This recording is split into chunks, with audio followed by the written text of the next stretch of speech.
कश्मीरी अफसरों के साथ बदतमीजी करना बंद कर दो। वो बदतमीज इंसान डिप्टी चीफ मिनिस्टर हो इस स्टेट के, कश्मीरी अफसरों के साथ बदतमीजी करना बंद कर दो। जम्मू के एक मामूली चौकीदार को आपने सस्पेंड किया।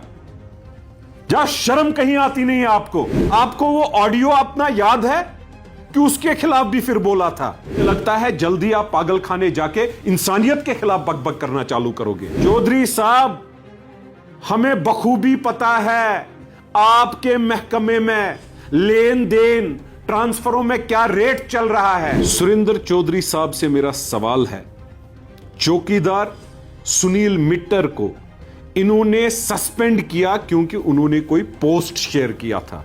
उसकी खता है, उन्होंने पोस्ट शेयर किया था और एक एमटीएस चौकीदार। चौधरी साहब, कभी पीडीपी, फिर उनके खिलाफ बकबक, कभी एनसी, फिर उनके खिलाफ बकबक, कभी बीजेपी, फिर उनके खिलाफ बकबक।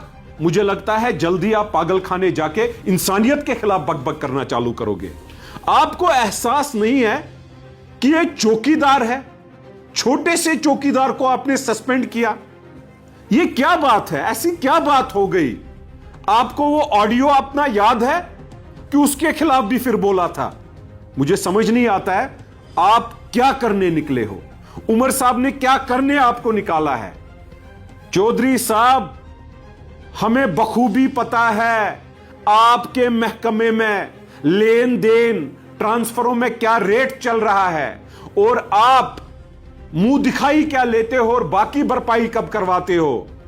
सबको पता है, गवर्नमेंट को भी पता है, लेकिन बदकिस्मती से आप बीजेपी के खिलाफ बोलते हो, बीजेपी आपके खिलाफ बोलती है, लेकिन रात को शायद इकट्ठे बैठे रहते हो।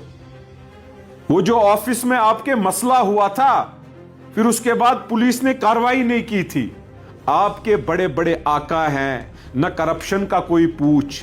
पार्टियां बदली, इतनी पार्टियां बदली, मैं आपको यह वसूख के साथ कह रहा हूं, नेशनल कॉन्फ्रेंस को भी आप अनकरीब निकलने के बाद थू थू करोगे। आप सियासत एक पेशा बनाया है आपने। आप पेशे से सियासतदान हो कि आप बड़े प्रोफेशनली जिस थाली में होते हो उसमें तारीफ तब तक जब तक खाना खत्म, थूकना चालू। क्या हो गया आपको? छोटे से चौकीदार को सस्पेंड करने की औकात दिखाई आपने। अरे अल्लाह ताला से डर नहीं है? क्या करने निकले हो? अफसरों के साथ बदतमीजी से बात करते हो। ओ बदतमीज इंसान, डिप्टी चीफ मिनिस्टर हो इस स्टेट के, कश्मीरी अफसरों के साथ बदतमीजी करना बंद कर दो। जम्मू के एक मामूली चौकीदार को आपने सस्पेंड किया। क्या शर्म कहीं आती नहीं है आपको? मैं मिला आपसे एक दफा, मुझे लगा कि आप एक बेहतरीन इंसान हो, लेकिन अफसोस की बात यह है, काश देवेंद्र सिंह राणा साहब जिंदा होते, वो आपको आपकी औकात दिखाते और बोलते आपके कारनामे क्या है।